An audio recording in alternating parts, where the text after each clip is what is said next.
कहानी पाकिस्तानी अमेरिका में रहने वाले लाखों लोगों में से चंद मुनफरिद पाकिस्तानियों की दिलचस्प कहानियों का एक अनोखा सफर है,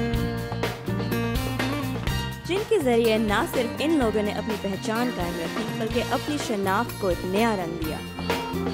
कहानी पाकिस्तानी का मकसद न सिर्फ यहाँ पे बसने वाले हर पाकिस्तानी की कामयाबी को पेश करना है, बल्कि साथ ही साथ उन नौजवानों को भी आपके सामने लाना है जो अमेरिका में रहते हुए कुछ कर दिखाना चाहते हैं।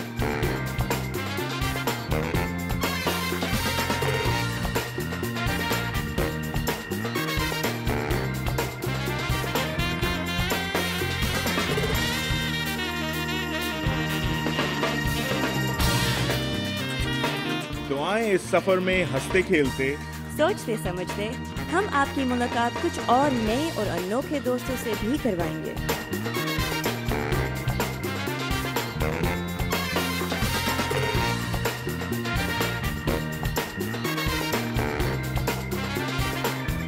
दुआएं मेरे आयशा गिलानी और खुर्रम मलिक के साथ।